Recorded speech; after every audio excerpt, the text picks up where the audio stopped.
Deja de lloriquear, mamá, ya está vendido. Las palabras de mi hijo cayeron en el silencio de la cocina como piedras arrojadas a un pozo. No hicieron eco. Simplemente se hundieron en la quietud, arrastrando consigo todo el aire, toda la luz, todo el calor que una vez había llenado aquel espacio. Me quedé inmóvil, con un plato a medio lavar en una mano y la esponja goteando agua jabonosa en la otra. El vapor del fregadero subía y me empañaba las gafas, pero no era eso lo que nublaba mi vista. Era la incredulidad. Matías, mi hijo, mi único hijo, estaba recargado en el marco de la puerta. Tenía 45 años, un traje que seguramente costaba más que mi pensión mensual y una expresión de fastidio que había perfeccionado a lo largo de los años. Tenía los brazos cruzados sobre el pecho, una barrera infranqueable entre su mundo y el mío. ¿Qué has dicho?, susurré, aunque lo había oído perfectamente. La pregunta era un ruego desesperado para que se retractara, para que dijera que era una broma de mal gusto, para que la crueldad que había escuchado no fuera real. «Lo que oíste», dijo, y su voz no contenía ni una pizca de arrepentimiento. Era plana, funcional, como si estuviera hablando del clima o del precio de la gasolina. «El reloj. Lo vendí. Necesitábamos el dinero». El plato se resbaló de mis dedos y se hizo añicos en el suelo de baldosas. No me inmuté. El estruendo exterior no era nada comparado con el derrumbe que sentía por dentro. «El reloj de tu padre», logré decir, y mi voz se quebró. 6 meses. Solo habían pasado 6 meses desde que había enterrado a Salvador, mi compañero durante 43 años. 6 meses desde que el hospital me había entregado sus pertenencias en una bolsa de plástico transparente, su anillo de bodas, que ahora colgaba de una cadena en mi cuello, y su reloj Rolex. El reloj que le había visto dar cuerda cada mañana de nuestra vida juntos. El reloj cuyo suave tic-tac había sido la banda sonora de mi existencia. «Por favor, Beatriz», intervino Inés, su esposa, sin levantar la vista de su teléfono. Su voz, siempre afilada con un barniz de falsa dulzura, era como el chirrido de un tenedor en un plato. «No empieces con el drama. Era solo un objeto. Salvador no querría que te aferraras al pasado de esta manera. Tú no hables de lo que Salvador querría», espeté, y la fuerza de mi propia voz me sorprendió. Una oleada de fuego recorrió mis venas, una rabia pura y helada que me dio la fuerza para enderezarme. Inés finalmente levantó la vista, sus ojos fríos y calculadores. «Solo digo que necesitamos el dinero para el viaje a Italia. Matías ha trabajado muy duro. Nos lo merecemos». Ese reloj viejo solo acumulaba polvo. «No acumulaba polvo», repliqué, con la voz temblorosa pero firme. Estaba en mi muñeca, lo usaba todos los días, era lo único que me quedaba de él. Matías suspiró, un sonido largo y exasperado, como si mi dolor fuera el mayor de los inconvenientes. «Mamá, supéralo, la vida sigue. Además, ¿qué ibas a hacer tú con un reloj así? Ya ni sales de casa». Cada palabra era un golpe. Me miraron, los dos, de pie en mi cocina, la misma cocina donde Salvador y yo habíamos celebrado sus cumpleaños, donde le había curado las rodillas raspadas de niño, donde le había preparado su comida favorita miles de veces.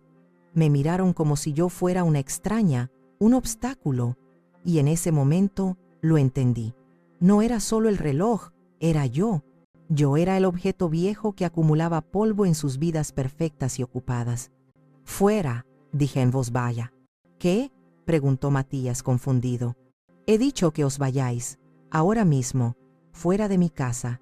Inés soltó una risa burlona. «No tienes que ponerte así, volveremos cuando se te pase el berrinche».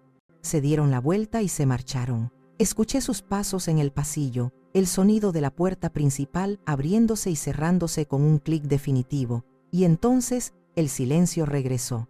Pero era un silencio diferente. Era un silencio mortal, pesado, lleno de los fragmentos de mi corazón roto esparcidos por el suelo de la cocina. El silencio que dejaron atrás era una presencia física. Se asentó sobre los muebles, se adhirió a las cortinas, llenó cada rincón de la casa que Salvador y yo habíamos construido con tanto amor. Me quedé de pie en medio de la cocina, rodeada por los pedazos del plato roto, sintiendo cómo el frío de las baldosas subía por mis pies descalzos. Mis manos temblaban incontrolablemente. Miré mi muñeca izquierda, ahora desnuda y pálida. Durante 43 años, ese espacio había estado ocupado por el peso familiar del reloj de Salvador. Ahora, su ausencia era un vacío helado, un recordatorio constante de la profanación. Lentamente, como si mis articulaciones fueran de cristal, me agaché para recoger los trozos más grandes del plato. Cada fragmento afilado parecía un pedazo de mi propia vida hecha añicos. No era solo un plato, era el plato en el que le había servido a Salvador su última cena. Todo en esta casa estaba impregnado de él. Su sillón favorito todavía tenía la forma de su cuerpo. Su aroma a café y a loción de afeitar aún persistía débilmente en el armario. Y ellos, mi propio hijo y su esposa, habían entrado y arrancado la pieza más sagrada de ese santuario. Con los trozos en la mano, me dirigí al cubo de la basura, pero me detuve. No podía tirarlos. De alguna manera, se sentían como la evidencia de un crimen, la prueba tangible de mi dolor. Los dejé con cuidado sobre la encimera y me senté a la mesa de la cocina, la misma mesa donde Matías, de niño, me contaba sus secretos mientras merendaba. ¿Cuándo había cambiado? ¿En qué momento mi hijo, el niño que una vez me traía flores silvestres del parque, se había convertido en este extraño de corazón duro? Intenté rebobinar el tiempo en mi mente, buscando señales, pistas que debía haber visto. Recordé las llamadas cada vez más espaciadas, las visitas que siempre terminaban con una petición de dinero disfrazada de préstamo que nunca era devuelto. Los comentarios sarcásticos de Inés sobre mi estilo de vida anticuado lo había justificado todo. Está muy ocupado con su trabajo, me decía a mí misma. Inés es diferente, viene de otro mundo.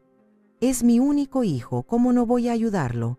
El amor de una madre, me di cuenta con una amargura que me quemaba la garganta, puede ser la más ciega de todas las devociones. Había regado una planta venenosa, creyendo que algún día daría flores. Agarré el teléfono con la intención de llamar a Celia, mi mejor amiga. Necesitaba escuchar una voz amiga, alguien que me dijera que no estaba loca, que mi dolor era válido. Marqué los primeros números, pero me detuve. ¿Qué le diría? Mi hijo me ha robado. Las palabras eran tan feas, tan vergonzosas, se sentían como una traición a mí misma, a la imagen de familia que siempre había intentado proyectar. Colgué el auricular. Esta era una herida que por ahora tenía que curar sola. Me levanté y caminé por la casa en penumbra. Cada tic-tac del reloj de pared del salón era una burla. El reloj de Salvador no solo marcaba las horas, contenía las horas. Contenía nuestras risas, nuestras discusiones, las noches en vela cuidando a Matías cuando estaba enfermo, los aniversarios celebrados en silencio con una copa de vino. Contenía la promesa que me hizo cuando me lo mostró por primera vez. Siempre cuidaré de ti y de nuestro hijo. Y Matías había vendido esas promesas, esa historia, por un viaje a Italia. La amarga verdad era que, para mi hijo, el legado de su padre tenía un precio, y era un precio de liquidación. La tarde se desvaneció en una noche sin estrellas. No encendí las luces. La oscuridad era una manta extraña y reconfortante. Me senté en el sillón de Salvador, hundiendo mi rostro en la tela gastada, buscando su aroma, buscando una respuesta que no llegaba. Y entonces, como si la desesperación abriera una puerta en mi mente, un recuerdo vino a mí, tan vívido y claro, que casi podía oler el aroma a tela nueva y aceite de máquina de coser. Me vi a mí misma, con 30 y pocos años, en mi pequeño taller de vestidos de novia, Creaciones Beatriz. Era mi orgullo, mi pequeño reino. La habitación estaba llena de maniquíes vestidos con encajes y sedas, el suelo cubierto de alfileres y retales. Era de noche, muy tarde. La luz de la lámpara de trabajo era la única del local, creando un círculo dorado sobre la máquina de coser. Mis dedos, ágiles y seguros, guiaban una delicada tela de chantilly bajo la aguja danzante. Estaba agotada. Llevaba semanas durmiendo apenas 4 o 5 horas por noche, aceptando todos los encargos que podía para pagar la matrícula del prestigioso colegio al que Matías acababa de ser aceptado. Queríamos darle lo mejor, la educación que nosotros nunca tuvimos. La campanilla de la puerta sonó, sobresaltándome. Era Salvador. Entró sonriendo, trayendo consigo el aroma a la noche fresca de la Ciudad de México y un par de termos, uno con café y otro con atole de chocolate. «¿Otra vez trabajando hasta estas horas, mi amor?», dijo con su voz suave y profunda, la voz que siempre lograba calmar mis nervios. «Es el vestido de la hija del doctor Fierro», le expliqué, estirando mi espalda dolorida. «Si queda contenta, nos recomendará a todas sus amigas. Podríamos pagar el resto de la matrícula de Matías sin tener que pedir ese préstamo». Él dejó los termos en mi mesa de trabajo, apartando con cuidado un patrón de papel de seda.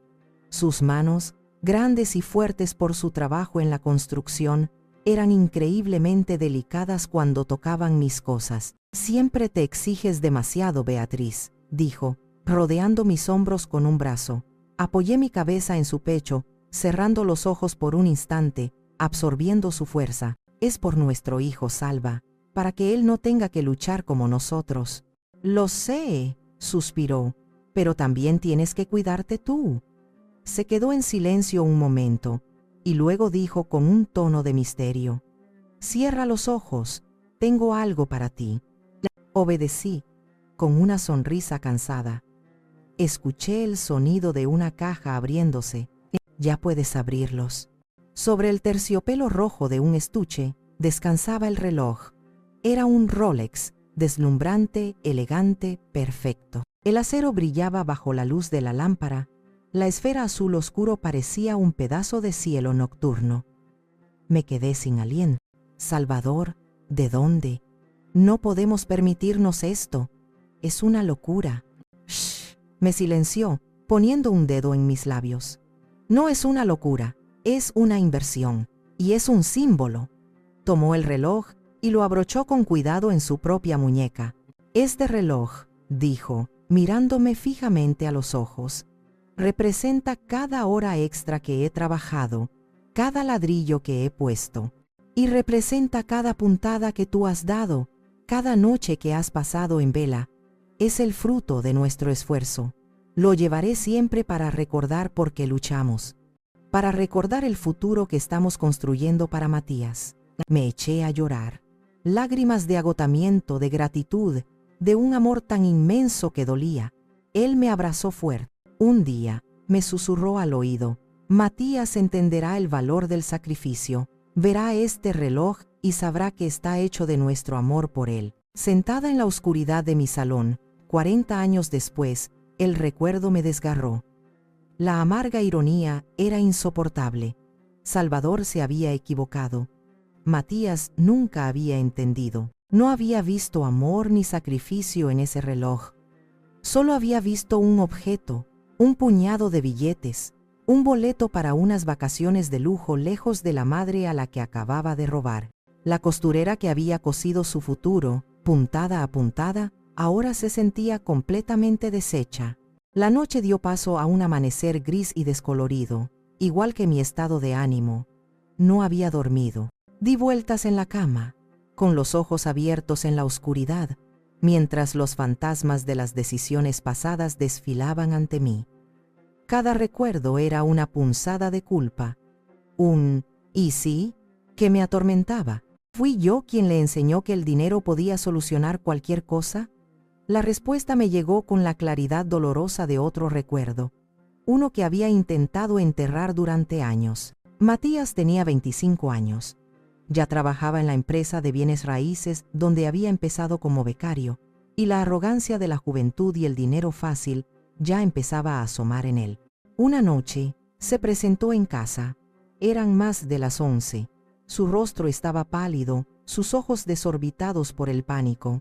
Salvador ya dormía. «Mamá, necesito ayuda», balbuceó, entrando a la cocina donde yo terminaba de remendar una de las camisas de Salvador.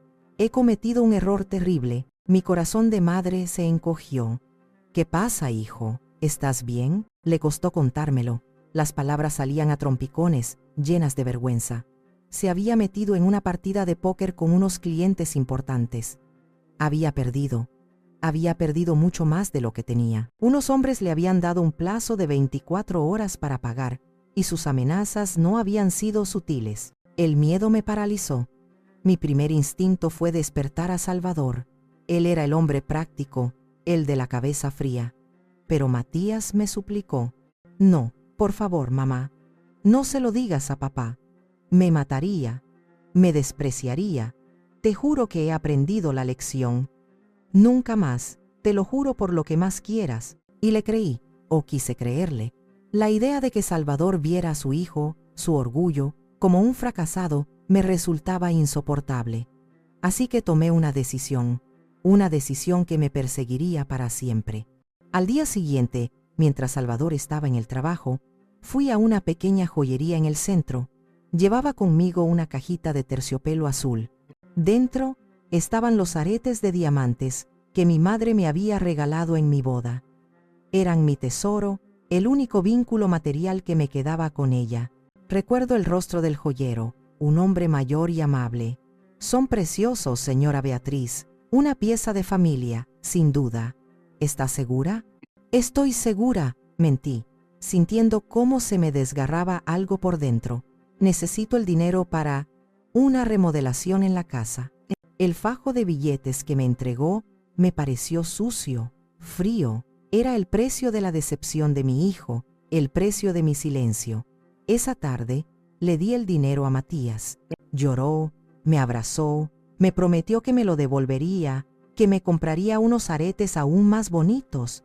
Nunca lo hizo. Nunca más volvimos a hablar del tema. Salvador notó la ausencia de los aretes un par de semanas después, durante una cena de aniversario. «¿Y tus diamantes, Beatriz?» Hoy era la noche para lucirlos. Mi corazón se detuvo. Oh, se me rompió el cierre de uno. Improvisé, con la voz más natural que pude. Los llevé a arreglar. Con tanto trabajo, se me olvidó recogerlos.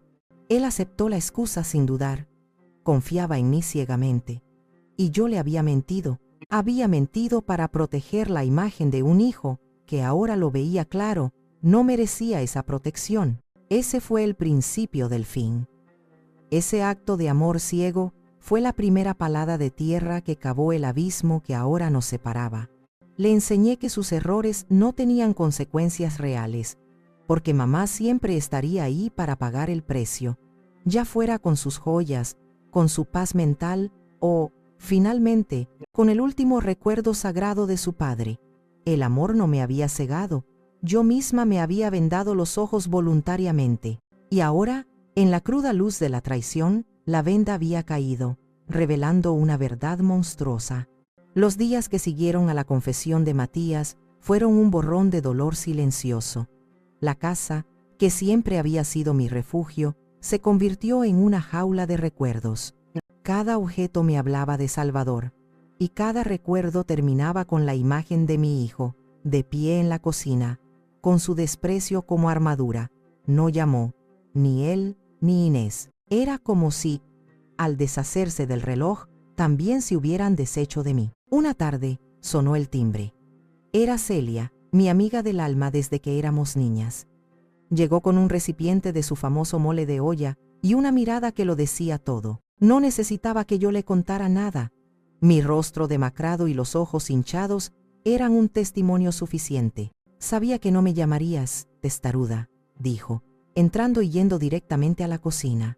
«Así que he venido a la fuerza». Mientras calentaba la comida, el aroma llenó la casa, un aroma a hogar, a normalidad, que casi me hizo llorar. Nos sentamos a la mesa, y mientras comíamos en silencio, la tensión en mis hombros empezó a aflojarse. «Fue el reloj de Salvador, ¿verdad?», preguntó Celia suavemente. Asentí, incapaz de hablar. «Lo vendió», dije finalmente, y el simple hecho de pronunciar las palabras en voz alta les dio un peso terrible y real. Celia dejó su cuchara y me tomó la mano. Su piel era cálida y arrugada, una mano que me había sostenido en los peores momentos de mi vida. «Beatriz, te lo he dicho tantas veces», empezó, pero se detuvo. Sabía que no era momento para un «te lo dije». Ese muchacho, desde que se casó con esa mujer, no es el mismo. Y entonces, las compuertas se abrieron. Le conté todo, no solo lo del reloj, sino la escalada de pequeñas crueldades y desprecios que había estado ignorando durante años. Le conté cómo para mi último cumpleaños, el número 72, me habían regalado una bata de baño barata y de una talla equivocada, mientras ellos se iban a un fin de semana en un resort de lujo en Cancún. Le conté cómo Inés, cada vez que venía a casa, hacía comentarios sobre lo grande y anticuada que era la casa, insinuando que yo debería venderla e irme a un lugar más pequeño y manejable. Una vez, le confesé a Celia, con la voz ahogada por la vergüenza, Inés trajo a un agente inmobiliario. Dijo que era un amigo que solo quería echar un vistazo. Matías se quedó callado, no dijo nada para defender mi hogar, nuestro hogar. Celia escuchaba, su rostro endureciéndose con cada palabra. «Criaste un rey, Beatriz», dijo finalmente, sus palabras tan afiladas como un cuchillo. «Le enseñaste que el mundo giraba a su alrededor. Y ahora, él y su reina consorte creen que tienen derecho a todo tu reino. No es solo culpa de Inés, es de él. Él es quien te ha fallado». Tenía razón. Inés era la instigadora, la que susurraba el veneno, pero Matías era quien lo bebía y actuaba. Era su mano la que había tomado el reloj de mi tocador. Era su boca la que había pronunciado esas palabras hirientes. «¿Qué vas a hacer?», preguntó Celia. «No lo sé», admití, sintiéndome pequeña e indefensa. «¿Qué puedo hacer? Es mi hijo». «Será tu hijo», replicó Celia con fiereza, «pero te ha tratado como a una enemiga. A veces, el amor más grande que puedes dar es un límite, una pared tan alta que no puedan volver a escalarla para hacerte daño». Las palabras de Celia se quedaron conmigo mucho después de que se fuera. Una pared, un límite. La idea era extraña, aterradora. Toda mi vida se había basado en dar, en sacrificar, en abrir puertas. ¿Cómo se aprendía a cerrarlas? Miré mi muñeca desnuda. Quizás, me dije, la primera piedra de esa pared era averiguar a dónde había ido a parar el reloj de Salvador, no con la esperanza de recuperarlo, sino con la necesidad de seguir el rastro de la traición hasta su destino final. A la mañana siguiente, me desperté con un propósito. El dolor seguía ahí, un nudo sordo en el pecho, pero ahora estaba mezclado con una extraña determinación. No sabía qué buscaba exactamente, pero sabía que no podía quedarme sentada en mi casa, ahogándome en recuerdos. Tenía que actuar.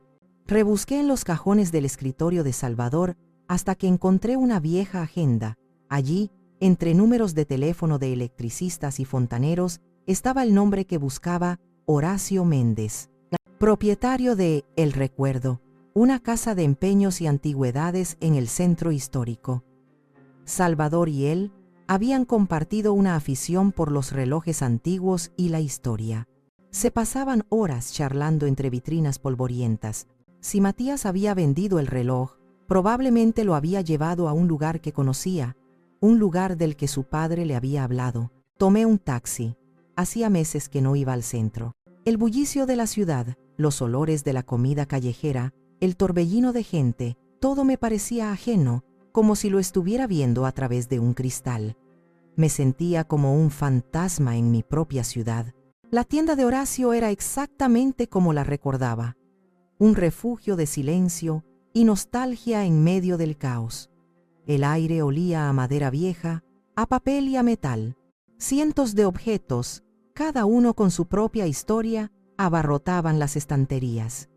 Relojes de bolsillo, cámaras antiguas, joyas deslucidas, juguetes de hojalata. Un hombre mayor, delgado y con unas gafas de montura gruesa, estaba detrás del mostrador, puliendo una medalla de plata con un paño suave. Era Horacio. Levantó la vista cuando entré y sus ojos se abrieron con reconocimiento y sorpresa. «Beatriz, ¡qué milagro!», dijo, dejando el paño y rodeando el mostrador para darme un abrazo torpe pero sincero.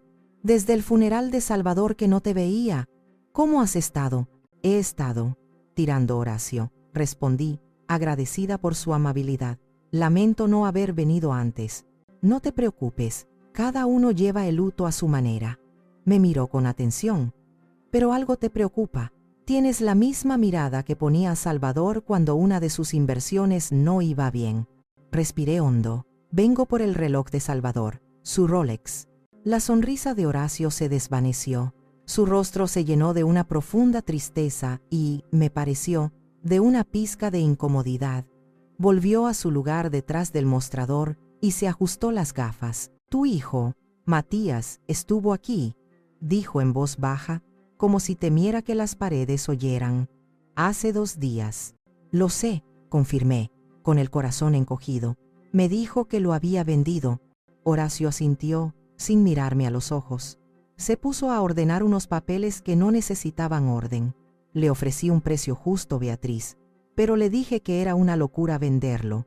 Le hablé del valor sentimental, de lo que significaba para su padre. No le importó. Dijo que eran tiempos modernos y que el dinero era más útil en el banco que en una muñeca. Sentí una punzada de rabia. Que hubiera usado esa excusa barata con un amigo de su padre era un insulto añadido a la herida. ¿Aún lo tienes, Horacio? Te lo compro. Te pagaré lo que haga falta. La esperanza, pequeña y frágil, brotó en mi pecho. Horacio finalmente me miró, y la pena en sus ojos me dio la respuesta antes de que hablara. Lo siento tanto, Beatriz. Se vendió ayer por la mañana. Vino un hombre, un coleccionista. Dijo que llevaba tiempo buscando ese modelo específico. Pagó en efectivo y se lo llevó. La pequeña llama de esperanza se extinguió. Era definitivo. Se había ido para siempre. Me apoyé en el mostrador, sintiendo que las piernas me fallaban. Un extraño llevaba ahora el reloj de mi esposo en su muñeca. Un extraño que nunca sabría las historias que contenían sus engranajes. El silencio en la tienda de Horacio era denso. Yo estaba apoyada en el mostrador, tratando de asimilar la finalidad de sus palabras. Se había ido para siempre. Era como vivir el funeral de Salvador de nuevo. Una segunda pérdida, más cruel si cabe porque había sido infligida por mi propia sangre. Gracias de todos modos, Horacio, dije, enderezándome y tratando de recomponer mi dignidad. Agradezco tu honestidad. Me di la vuelta para marcharme, con la intención de volver a mi casa silenciosa y dejar que el dolor me consumiera. Pero la voz de Horacio me detuvo. Espera, Beatriz. Me giré. Él tenía una expresión extraña, una mezcla de confusión y curiosidad. Estaba abriendo un pequeño cajón debajo del mostrador. Hay algo más, dijo, sacando un sobrecito de Manila, de esos que se usan para guardar monedas o sellos. Cuando recibimos el reloj, como hacemos con todas las piezas de valor, lo sometimos a una limpieza y revisión a fondo. Mi ayudante, que es un joven muy meticuloso, notó algo raro. Se detuvo, como buscando las palabras adecuadas. En la parte trasera de la caja del reloj había una ranura casi invisible. Pensamos que era un defecto, pero al examinarla con una lupa, vimos que era una especie de compartimento secreto, un trabajo de joyería muy fino, profesional. Tuvo que usar una herramienta especial para abrirlo. Mi corazón empezó a latir con fuerza. ¿Un compartimento secreto? Salvador nunca me había mencionado nada parecido en 43 años de matrimonio. Horacio volcó el contenido del sobre en la superficie de cristal del mostrador. Era un trozo de papel diminuto, doblado varias veces sobre sí mismo. Estaba amarillento por el tiempo, con manos temblorosas. Lo desdoblé. La caligrafía era inconfundible. Era la letra pulcra y ligeramente inclinada de Salvador. Había escrito 2 líneas. La primera decía: el día que conocí a Beatriz, 15 de julio de 1955. El día que mi vida empezó. Una oleada de amor y nostalgia me recorrió, tan intensa que casi me dobla las rodillas. Recordaba perfectamente ese día, un baile de verano en un salón al aire libre. Yo llevaba un vestido de flores que yo misma había cosido. Él me sacó a bailar y desde ese momento supe que había encontrado a mi compañero de vida. Debajo de esa frase había una segunda línea. Una serie de letras y números que no tenían ningún sentido para mí. SS4457MX0815BV. Miré fijamente el código. ¿Qué significaba? ¿Era una broma? ¿Una contraseña para algo? ¿Por qué Salvador lo habría escondido dentro de su reloj? ¿Sabes lo que puede ser?, preguntó Horacio en voz baja. Negué con la cabeza, completamente desconcertada. Nunca me habló de esto, nunca. Lo más extraño, continuó Horacio, bajando aún más la voz, es que el hombre que lo compró, el coleccionista, preguntó si habíamos encontrado algo dentro. Le dije que no, por precaución. No me dio buena espina, pero se puso muy insistente. Un escalofrío me recorrió la espalda. Esto ya no era una coincidencia. Matías no había vendido el reloj solo por dinero para un viaje, y el comprador no era un simple coleccionista. Ambos buscaban algo. Buscaban este trozo de papel. Salí de la tienda de Horacio con el pequeño papel guardado a buen recaudo en mi bolso. El bullicio de la ciudad ya no me parecía ajeno, ahora se sentía amenazador. Ya no solo luchaba contra el dolor de una traición familiar. Estaba al borde de un misterio que mi esposo se había llevado a la tumba. Un misterio que por alguna razón mi propio hijo estaba desesperado por resolver. Esa noche, la casa se sentía diferente. Ya no era solo un lugar de luto, se había convertido en el epicentro de un enigma. Extendí el pequeño trozo de papel sobre la mesa de la cocina bajo la luz de la lámpara. El código SS4457MX0815BV me devolvía la mirada silencioso y burlón. Pasé horas tratando de descifrarlo. Saqué viejos álbumes de fotos, cartas, documentos, cualquier cosa que pudiera darme una pista. SS, las iniciales de alguien, BB, esas eran mis iniciales, Beatriz Vidal, y el resto, MX podría ser México, 0815, 15 de agosto, nuestro aniversario de bodas. Mi corazón dio un vuelco. Salvador había entretejido nuestra vida en ese código. Era un mensaje para mí. Pero, ¿qué mensaje? Mi mente trabajaba febrilmente, pero la pieza clave, SS4457, seguía siendo un misterio. El cansancio empezaba a vencerme cuando el teléfono sonó, estridente en el silencio de la noche. El identificador de llamadas mostró el nombre de Matías. Mi primer impulso fue no contestar, pero la curiosidad, ahora afilada como un arma, pudo más. ¿Sí?, respondí, mi voz deliberadamente neutra. «Mamá, soy yo», dijo. Su tono era falsamente solícito, el que usaba cuando quería algo. Solo llamaba para ver cómo estabas. Sé que, bueno, que la conversación del otro día fue difícil. ¿Difícil?, repetí, una risa amarga escapándose de mis labios. Yo diría que fue reveladora, Matías. Hubo una pausa. Mira, lamento si te molestó lo del reloj, pero tienes que entenderlo, las cosas están complicadas. Inés y yo necesitábamos un respiro. Entiendo perfectamente, dije fríamente. Entiendo que tu necesidad de un respiro era más importante que el último recuerdo de tu padre. Él suspiró.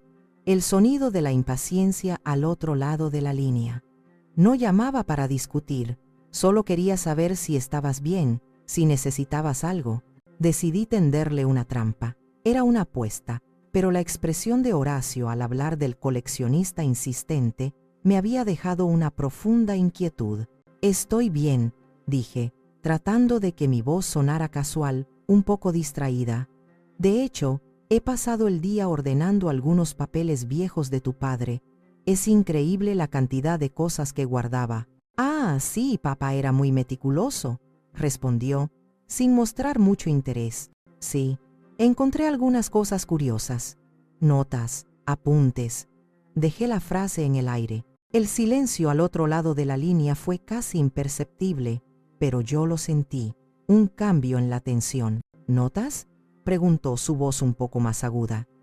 «¿Qué tipo de notas?». «Oh, nada importante. Garabatos, números. Ya sabes cómo era él». Esta vez la pausa fue más larga. Podía casi oír las ruedas de su cerebro girando a toda velocidad. «Mamá», dijo, y ahora su voz había perdido toda la falsa solicitud. Era directa, alerta, como un depredador que ha olido sangre. «Esos números, ¿no los habrás encontrado en algún lugar inusual?». Mi corazón martilleaba contra mis costillas. Lo sabía. No estaba preguntando al azar. ¿A qué te refieres con inusual?, pregunté, manteniendo mi voz lo más inocente posible. No sé, dentro de un libro, pegado detrás de un cuadro, o no sé, quizás el reloj tenía algún compartimento o algo así. Ahí estaba. La confirmación, fría, desnuda, aterradora. No había robado el reloj solo por su valor monetario. Lo había robado buscando el compartimento, buscando el código. ¿Un compartimento en el reloj?, dije, fingiendo una sorpresa que no sentía. ¡Qué idea tan extraña, Matías! Era solo un reloj. Sí, claro. Una idea extraña, repitió, pero su voz estaba cargada de frustración y sospecha. Bueno, me tengo que ir. Cuídate, mamá. Colgó antes de que pudiera responder. Me quedé con el auricular en la mano, un trozo de plástico frío. La llamada había revelado una verdad mucho más oscura. Esto no era un acto impulsivo de codicia. Era un plan premeditado, y yo, sin saberlo, acababa de encontrarme en el centro de él, sosteniendo la única pista que podía desvelarlo todo. La llamada de Matías fue la chispa que encendió la pólvora. El miedo se mezcló con la rabia, creando una energía fría y decidida que no había sentido en años. Ya no era una víctima llorando su pérdida. Era una mujer con una misión. Salvador me había dejado un rompecabezas, y Matías, sin saberlo, me había dado la llave para entender su importancia. Pasé la noche en vela, con una taza de té y el pequeño papel frente a mí. Mi mente, la mente de una costurera acostumbrada a unir patrones complejos y a encontrar el hilo correcto entre un mar de colores, empezó a trabajar de una forma nueva. Tenía que pensar como Salvador. Él era un hombre de lógica, de sistemas, pero también de un profundo sentimentalismo. El código era una mezcla de ambos. Ya había descifrado MX, México, 0815 nuestro aniversario, y BV, mis iniciales. La clave estaba en SS4457. SS, ¿qué podía ser? Repasé nombres de amigos, de calles, de empresas. Nada encajaba. La frustración empezaba a hacer mella cuando recordé una conversación de hacía años. Salvador, explicando sus inversiones a un amigo, había dicho: «La clave es la seguridad. Siempre busco soluciones seguras para nuestro futuro». Soluciones seguras. Una idea loca cruzó mi mente. ¿Y si SS no eran iniciales, sino el nombre de una empresa? Pero era de noche, y yo, a mis 72 años, no era ninguna experta en tecnología. Sabía que necesitaba ayuda. A primera hora de la mañana, llamé a mi sobrina nieta, la hija de mi hermana menor. Alba era una joven brillante de 22 años, estudiante de ingeniería informática. Era la única en la familia que no había caído bajo el hechizo de Inés y que a menudo me llamaba para ver cómo estaba. «Tía Beatriz, qué sorpresa», dijo con su voz alegre. «¿Está todo bien? Necesito tu ayuda con algo, mi niña. Algo de ordenadores. ¿Podrías venir a casa?». Una hora después, Alba estaba sentada a mi lado, frente al viejo ordenador de sobremesa de Salvador. Le conté una versión resumida de la historia, omitiendo los detalles más dolorosos sobre Matías, diciendo solo que había encontrado una nota antigua de su tío abuelo y que tenía curiosidad. Ella, con la intuición de la juventud, pareció entender que había más, pero no preguntó. «A ver, tía, muéstrame el código», dijo, con los dedos ya sobre el teclado. Le dicté la secuencia y mi teoría sobre las iniciales y las fechas. «Tiene sentido», dijo Alba, tecleando a una velocidad asombrosa. «Es un patrón. Ahora probemos con SS Lima. Me dijiste que el tío Salvador siempre hablaba de soluciones seguras, ¿verdad?». «Asenki». Alba empezó a buscar en Internet. Probó combinaciones de palabras: inversiones seguras, seguridad financiera, soluciones de patrimonio. Pasaron casi 2 horas. Vimos cientos de resultados, bancos, aseguradoras, nada que pareciera encajar. Yo empezaba a desanimarme, pensando que quizás mi teoría era una tontería. «Espera un momento», dijo Alba de repente, inclinándose hacia la pantalla. «Mira esto. Es una empresa de gestión de patrimonio. No está en México. Está en Zúrich, Suiza». El nombre de la empresa era Soluciones Seguras Patrimoniales. Las siglas SSP. No era SS. No, no puede ser, empecé a decir. Espera, tía, me interrumpió Alba. Mira el logo antiguo. En los años 80, antes de fusionarse, la empresa se llamaba simplemente Soluciones Seguras. Las siglas eran SS. Un escalofrío me recorrió. Era posible. Era una posibilidad remota, pero era la única que teníamos. La página web de la empresa era discreta, elegante, con un portal de acceso para clientes. Pedía un número de cliente y una contraseña. No perdemos nada por probar, dijo Alba, con un brillo de emoción en sus ojos. ¿Cuál era el número? 4, 4, 5, 7. Le dicté, conteniendo la respiración. Alba tecleó SS4457. Le dio a Enter. Un pequeño texto verde apareció debajo del campo. Número de cliente válido. Las dos nos miramos, con los ojos como platos. Era real. Salvador, mi Salvador, el hombre que compraba el pan del día anterior para ahorrar unos pesos, tenía una cuenta en Suiza. El pequeño mensaje verde en la pantalla, número de cliente válido, parecía brillar en la penumbra del estudio de Salvador. Alba y yo nos quedamos en silencio por un instante, asimilando la enormidad de lo que acabábamos de descubrir. Mi esposo, el hombre con el que había compartido cada detalle de mi vida durante más de 4 décadas, tenía un secreto de dimensiones internacionales. Ahora, la contraseña, susurró Alba, como si temiera romper el hechizo. Mi mente se aceleró. ¿Qué palabra, qué número habría elegido Salvador como la última llave de su misterio? Tenía que ser algo profundamente personal, algo que solo yo pudiera saber o deducir. Pensé en fechas de cumpleaños, en la dirección de nuestra primera casa, en el nombre de nuestra mascota de la infancia. Nada parecía encajar con la solemnidad de un secreto tan bien guardado. Entonces, mis ojos se posaron en el trozo de papel amarillento que aún estaba sobre el escritorio. La primera línea, la que no era un código. El día que conocí a Beatriz, 15 de julio de 1955, el día que mi vida empezó. No era solo una declaración de amor, era una pista, la pista final. Salvador no habría usado una fecha obvia como nuestro aniversario, una que Matías podría conocer o adivinar. Habría usado el verdadero origen de nuestra historia, una fecha que para él era más sagrada que cualquier otra. Prueba esto, le dije a Alba, con la voz temblorosa por la emoción. 15-07-55. Alba tecleó los 6 dígitos. 150.755. Sus dedos se detuvieron sobre la tecla Enter. Me miró, buscando confirmación. Asentí, con el corazón en un puño. Hizo clic, la página tardó una eternidad en cargar, aunque probablemente fueron solo un par de segundos, y entonces la pantalla cambió. Ya no era un simple portal de acceso, era el resumen de una cuenta. Mi vista se fijó en una cifra en la esquina superior derecha, bajo el epígrafe Saldo actual. Los números eran tan grandes que tuve que leerlos 3 veces para asegurarme de que no me estaba equivocando. $5,247,829.67 USD. $5,247,829 con 67 centavos.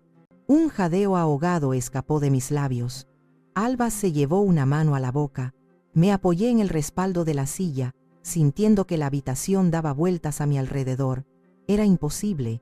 Tenía que ser un error. Salvador y yo habíamos vivido una vida modesta, cómoda pero sin lujos. Habíamos contado cada peso, celebrado cuando podíamos permitirnos unas vacaciones en Acapulco, nos habíamos preocupado por la jubilación. Y mientras tanto, había una fortuna durmiendo en un banco suizo. Mi primera reacción fue una oleada de ira, una sensación de traición tan profunda que me dejó sin aire. ¿Me había mentido?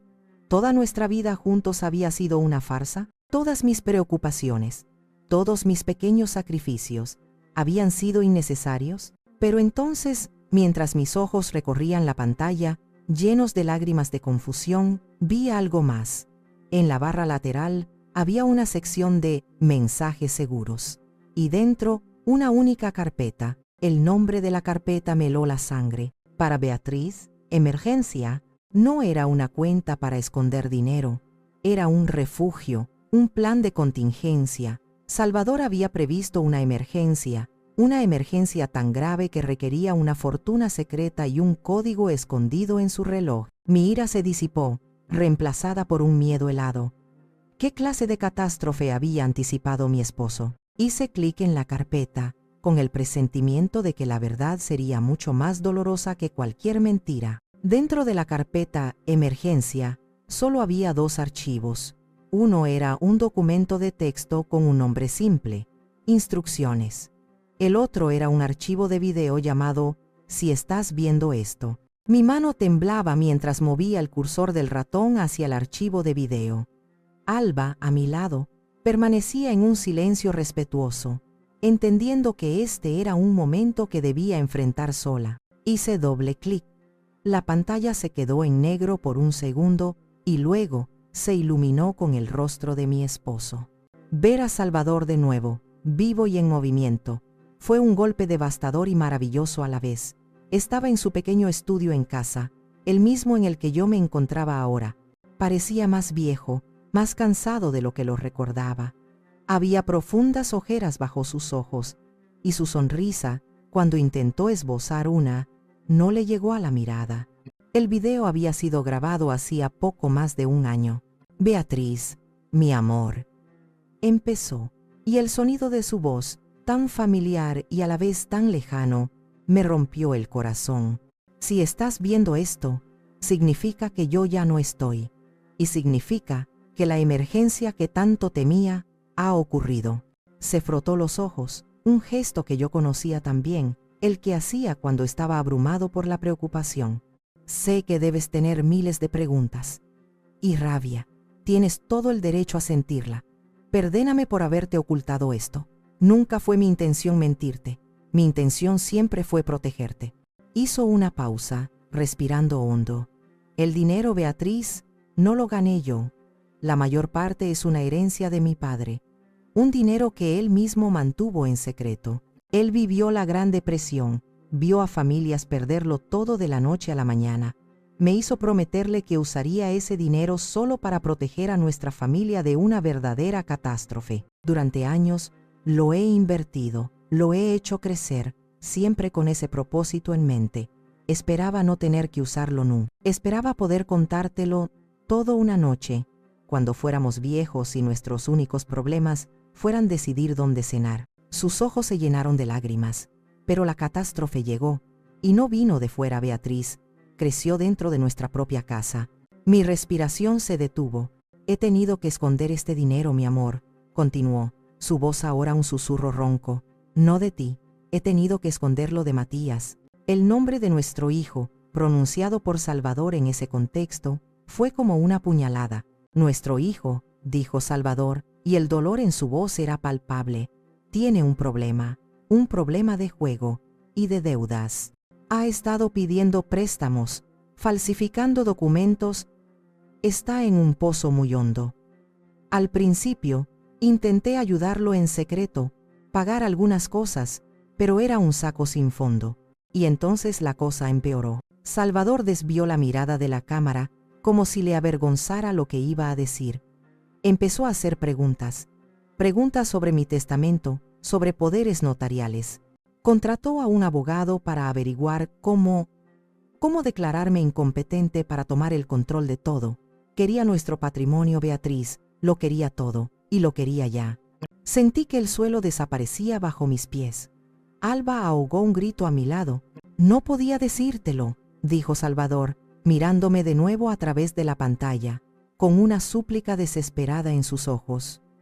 Te habría destrozado, y sabía que tu amor de madre te haría intentar razonar con él, perdonarlo, pero él ya no es el niño que criamos. Está cegado por la codicia y la desesperación, y por la influencia de su esposa.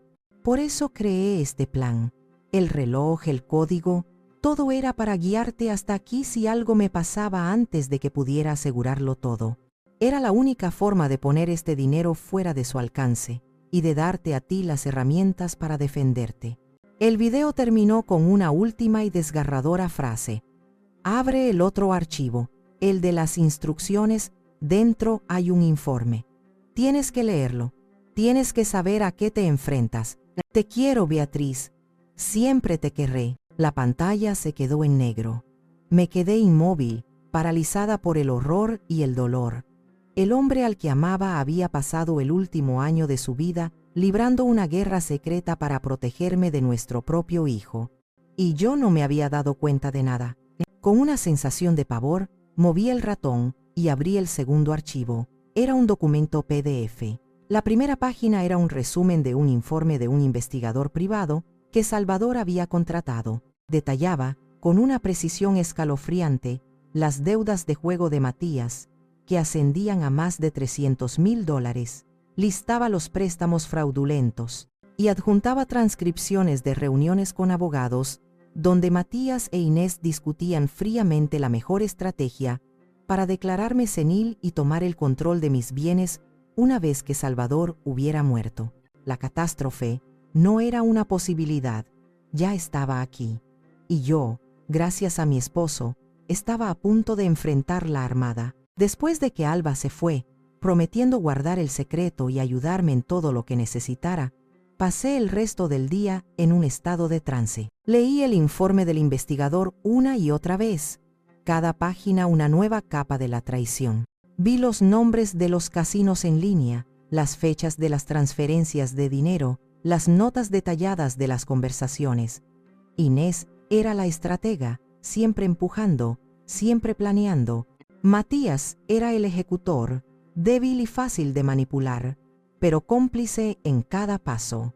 El dolor que sentía era inmenso, pero debajo de él, algo nuevo estaba creciendo, una resolución fría como el acero.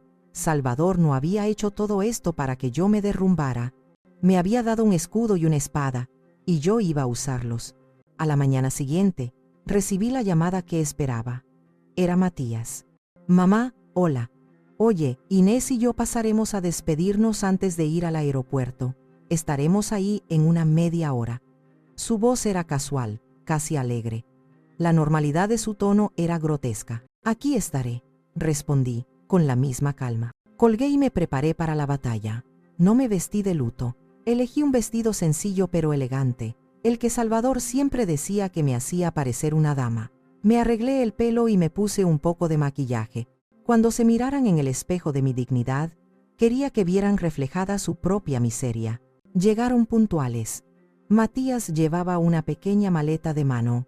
Inés vestía un conjunto de viaje de diseñador que probablemente costó más de lo que yo gastaba en un año.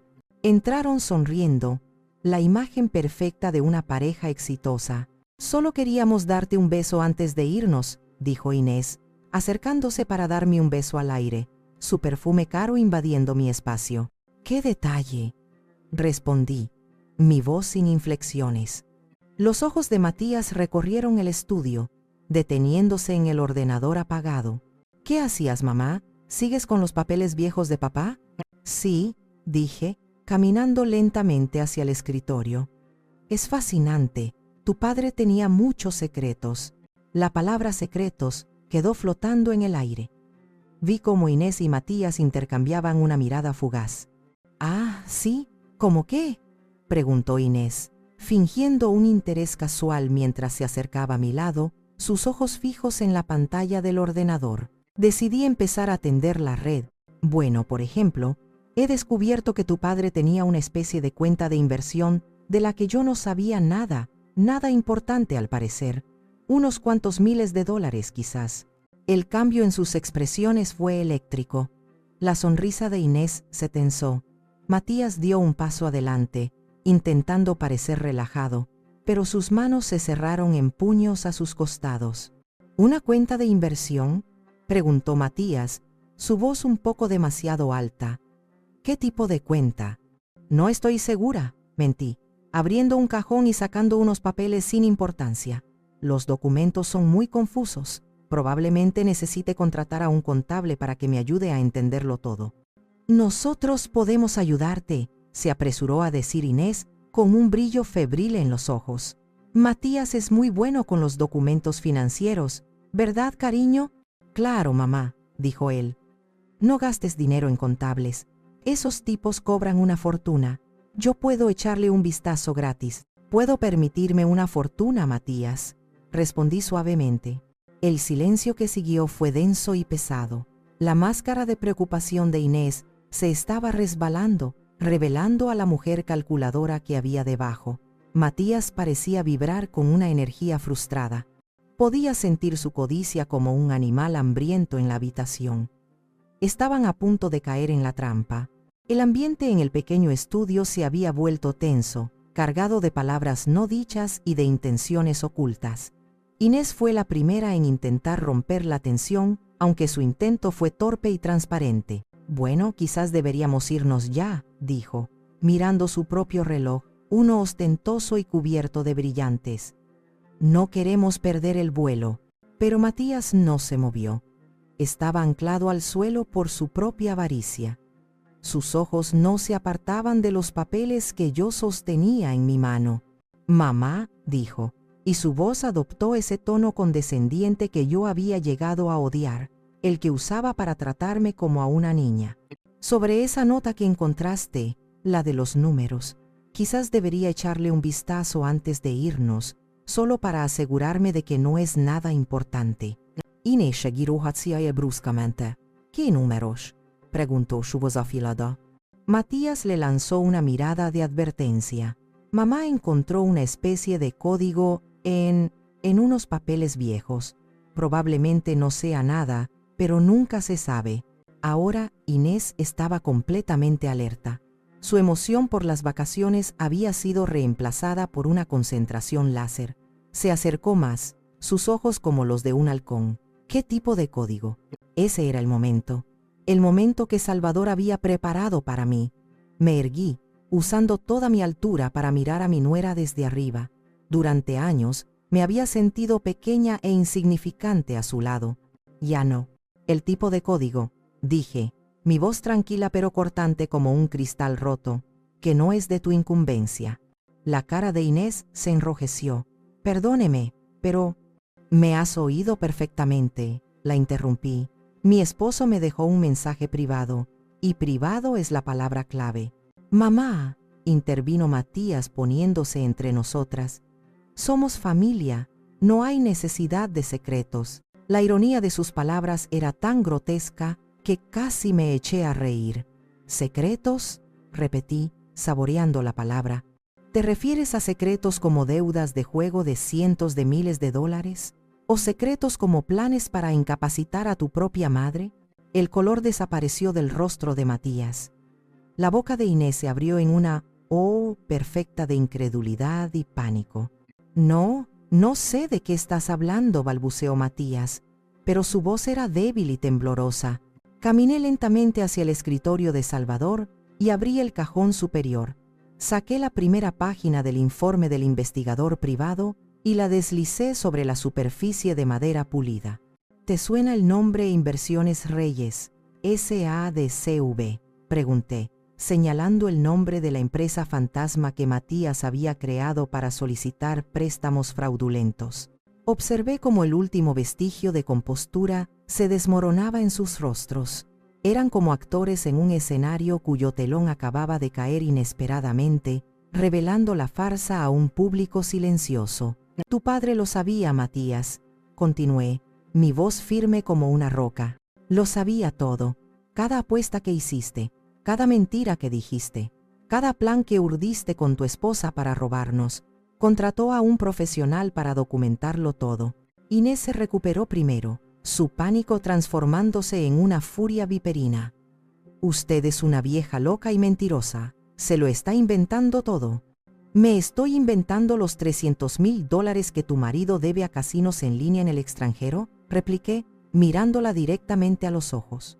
¿Me estoy inventando las reuniones con abogados para discutir mi salud mental? ¿O quizás me estoy inventando la campaña de desprestigio que has estado llevando a cabo con mis amigas y vecinas diciéndoles que estoy perdiendo la cabeza, Matías se desplomó contra el marco de la puerta, como si le hubieran cortado los hilos. Toda la lucha, toda la arrogancia, se desvaneció de él. Solo quedó un hombre patético y derrotado. «¿Cómo?», susurró con la mirada perdida. «Tu padre», dije, con una mezcla de orgullo y un dolor infinito. «Tu padre me protegió de ti, incluso después de muerto». El estudio de Salvador, que momentos antes había sido el escenario de una tensa partida de ajedrez psicológico, se había convertido en la escena de una demolición. Matías seguía apoyado contra la puerta, pálido y sin palabras, con la mirada de un hombre que ve cómo los cimientos de su vida se derrumban a sus pies. Inés, por otro lado, vibraba de una furia impotente. «Esto no puede ser», siseó, señalando el papel sobre el escritorio. «Ese viejo avaro, siempre guardándose todo para sí mismo, y ahora, incluso muerto, nos sigue atormentando». «Él no se guardaba nada para sí mismo, Inés», respondí con una calma que la enfureció aún más. «Él trabajaba y ahorraba para darle un futuro a su hijo, un futuro que ese mismo hijo ha estado intentando destruir con sus propias manos». Me volví hacia Matías. Quería que me mirara, que enfrentara la verdad sin el escudo de su esposa. «El código que tanto te interesaba», le dije. «La nota que buscabas dentro del reloj, esa era la llave. La llave de la cuenta donde tu padre guardó el dinero para protegerme de ti. Una cuenta con más dinero del que has visto en tu vida. Dinero que nunca, jamás te pertenecerá». Los ojos de Matías se abrieron de par en par, y por primera vez vi algo más que codicia o pánico. Vi la comprensión de la magnitud de su error. Había estado tan cerca de una fortuna, y su propia estupidez y crueldad le habían cerrado la puerta en la cara para siempre. Inés agarró a Matías del brazo, sus uñas clavándose en la tela de su camisa. «Vámonos, Matías. Ahora. Tenemos que hablar con nuestro abogado. Esta mujer no puede salirse con la suya». Pero Matías no se movía. Me miraba fijamente, y en su mirada había una pregunta silenciosa, una pregunta que necesitaba una respuesta. «¿Él lo sabía todo?», preguntó, su voz apenas un susurro. «¿Sabía que yo planeaba?». No pudo terminar la frase. «Sí», respondí sin piedad. «Sabía que su propio hijo planeaba robar a su propia madre. Sabía que querías declararme incapacitada para quedarte con la casa donde creciste. ¿Qué clase de hombre te convierte eso, Matías?». Por un instante fugaz, vi al niño que había criado.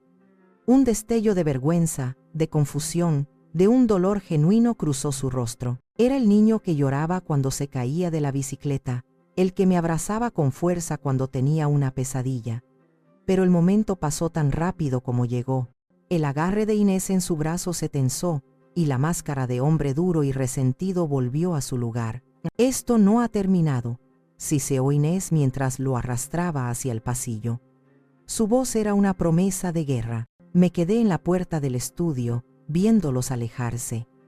Cuando llegaron a la puerta principal, me oyeron decir una última cosa, mis palabras resonando en el silencio de la casa.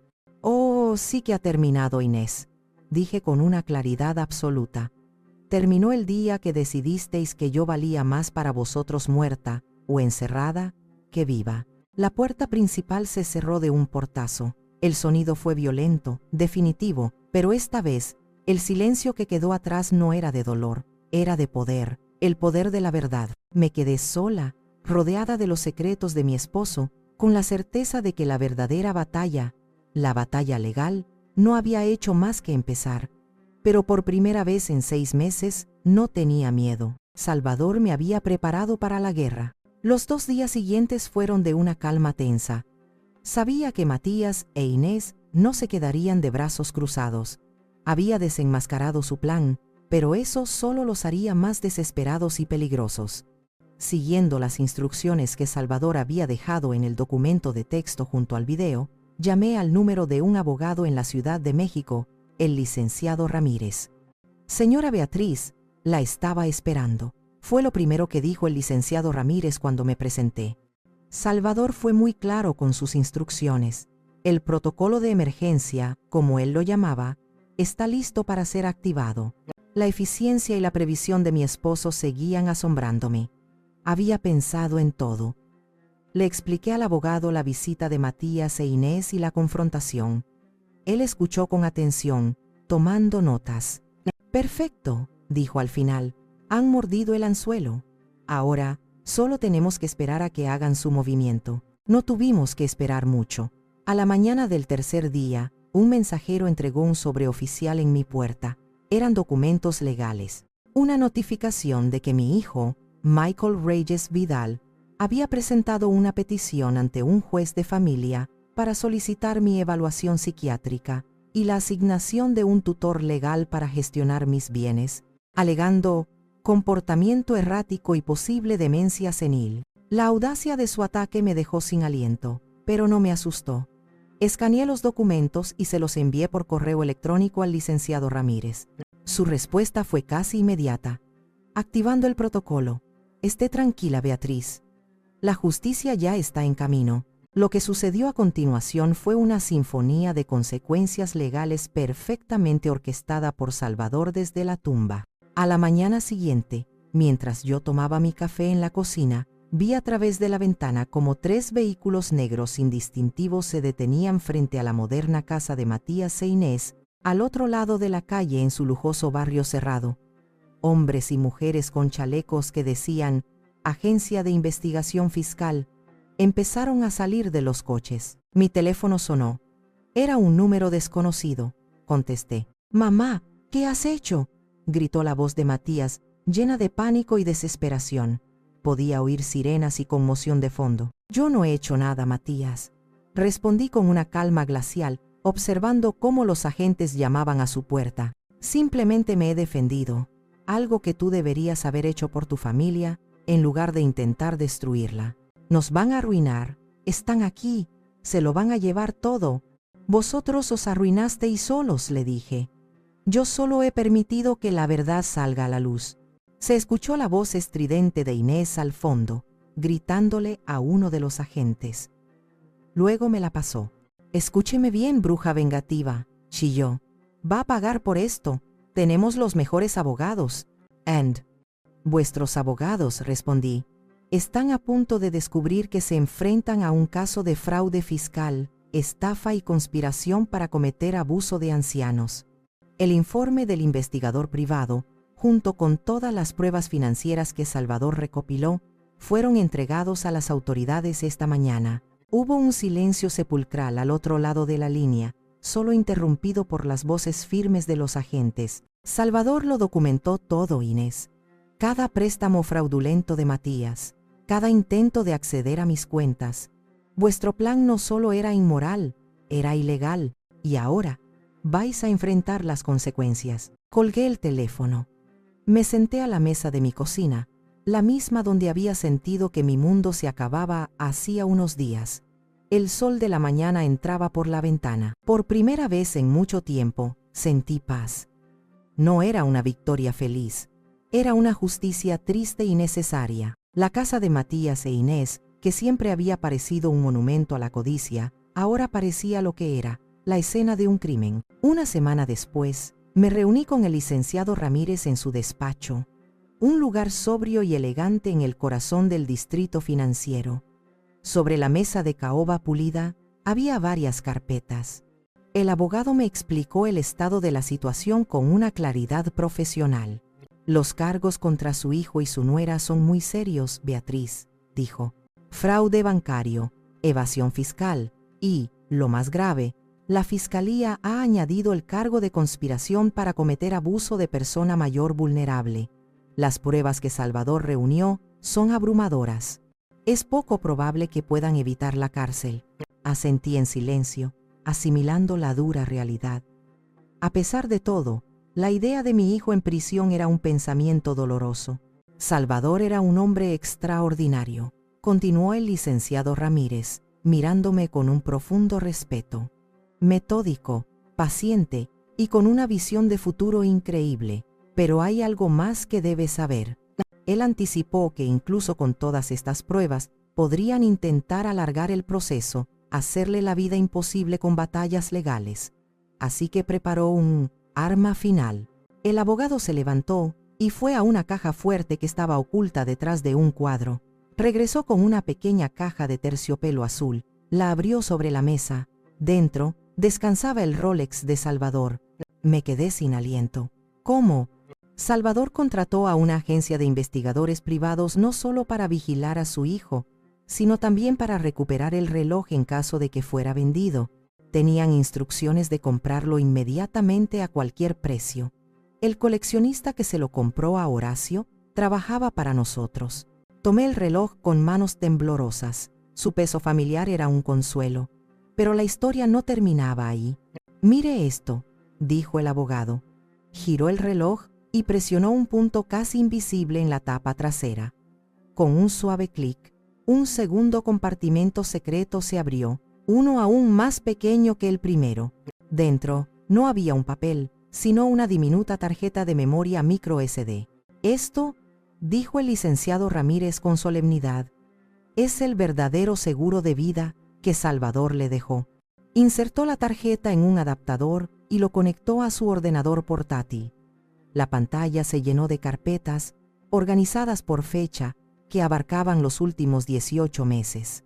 Salvador, sospechando de las intenciones de su hijo, instaló un sistema de grabación de audio en su propia casa.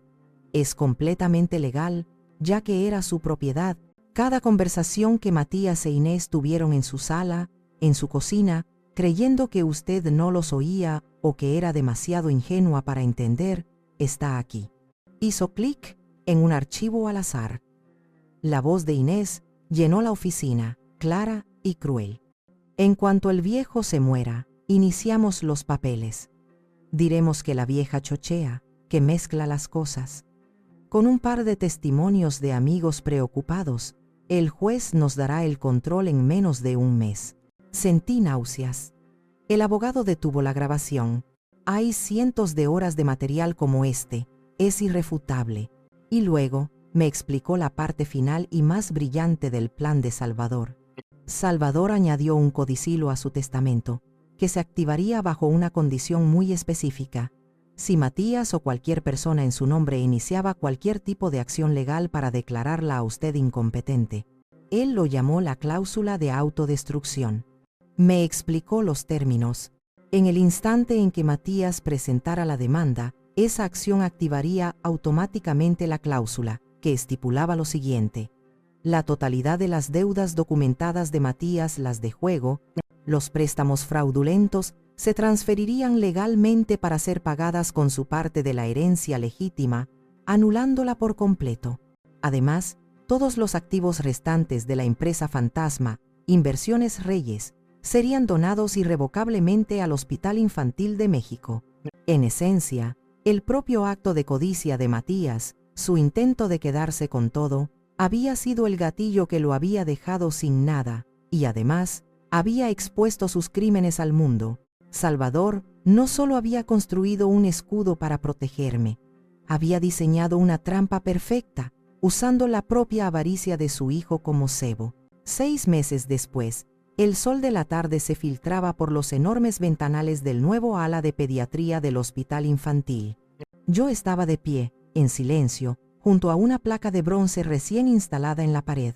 Decía: «Ala de Oncología Pediátrica Salvador Reyes, donado en su memoria por su amada esposa, Beatriz Vidal». El dinero de la cuenta en Suiza, la fortuna secreta de Salvador, había resultado ser mucho más de lo que necesitaba para vivir cómodamente el resto de mi vida. Siguiendo un deseo que él había expresado a menudo, el de ayudar a los niños enfermos, doné una parte sustancial para construir y equipar esta nueva sección del hospital. La ironía final fue que el intento de Matías por robarme había resultado en el mayor acto de filantropía de nuestras vidas. Su oscuridad había traído una luz inesperada. El proceso legal había concluido. Matías fue sentenciado a 8 años de prisión por fraude y otros cargos. Inés, al cooperar con la fiscalía testificando contra los prestamistas de su marido, recibió una sentencia reducida de 3 años. Sus bienes fueron liquidados para pagar una parte de las deudas y multas. Estaban arruinados, en todos los sentidos de la palabra. No asistí a las audiencias. No necesitaba ver su caída. Mi paz no dependía de su castigo, sino de mi propia libertad. Había vendido la casa grande, llena de demasiados fantasmas. Me mudé a un apartamento más pequeño y luminoso, con un balcón lleno de geranios y vistas a un parque. Había vuelto a coser, no por necesidad, sino por placer, haciendo pequeños vestidos y mantas para donar al hospital. Había recuperado mi amistad con Celia y había hecho nuevas amigas en un club de lectura. A mis 73 años, estaba por primera vez viviendo una vida para mí. Una tarde, mientras regaba mis plantas, sonó el timbre. Al mirar por la mirilla, vi a una joven con los ojos de Matías y una sonrisa nerviosa. Era Alba, mi sobrina nieta, la que me había ayudado a descifrar el código. Desde el escándalo, la familia se había dividido. La mayoría le había dado la espalda a Matías, pero pocos se habían atrevido a acercarse a mí, quizás por vergüenza o incomodidad. Pero Alba era diferente. Le abrí la puerta. «Tía Beatriz», dijo, con un pequeño ramo de flores en la mano, «espero no molestar». «Nunca molestas, mi niña. Pasa, por favor». Mientras preparaba un té, ella me contó, con una mezcla de tristeza y rabia, cómo había cortado toda relación con sus primos. «No podía, tía. Después de lo que hicieron, de lo que te hicieron, es imperdonable». «El perdón», le dije, sentándome frente a ella, «es un regalo que te haces a ti misma, Alba. Yo no los he perdonado, no aún, pero he elegido la paz. Odiarlos sería como seguir encadenada a ellos, y yo he decidido ser libre». Los ojos de Alba se llenaron de lágrimas. «Te he echado tanto de menos». Inés nos dijo a todos que estabas confundida, que no querías ver a nadie.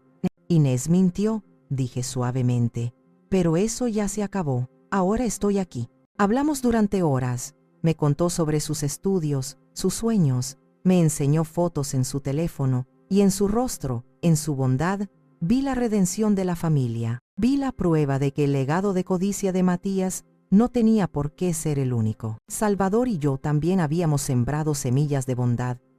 Alba era la prueba. Cuando se fue, con la promesa de visitarme cada semana, sentí que una vieja herida, una que no sabía que aún sangraba, finalmente había comenzado a cicatrizar. Esa noche, después de que Alba se fuera, me senté en mi balcón. La brisa fresca traía el aroma de los jazmines del parque cercano. La Ciudad de México se extendía ante mí, un mar de luces parpadeantes. En mi muñeca sentía el peso familiar y reconfortante del reloj de Salvador. Llevaba su tic-tac constante, un pulso metálico que se había sincronizado con el mío. Había pasado casi un año desde que el mundo se me había venido abajo en aquella cocina. Un año desde que la traición me había dejado sin aliento. Mirando hacia atrás, me di cuenta de que el robo del reloj, el acto más cruel que jamás había experimentado, había sido irónicamente mi salvación. Fue la llave que abrió la puerta a una verdad que necesitaba conocer. La sacudida que me despertó de mi letargo de amor ciego. Pensé en Matías, en la prisión. A través del licenciado Ramírez, supe que se había negado a recibir visitas. Quizás la soledad y el silencio le obligarían a enfrentarse al hombre en el que se había convertido. Quizás no, ya no era mi responsabilidad. Mi deber como madre había terminado el día que él decidió que yo era un obstáculo.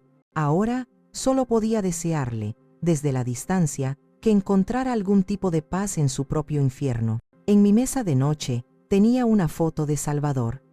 Era de nuestro último aniversario. Estábamos sentados en un banco del parque, él con su brazo alrededor de mis hombros, ambos sonriendo a la cámara. Parecía tan normal, tan feliz.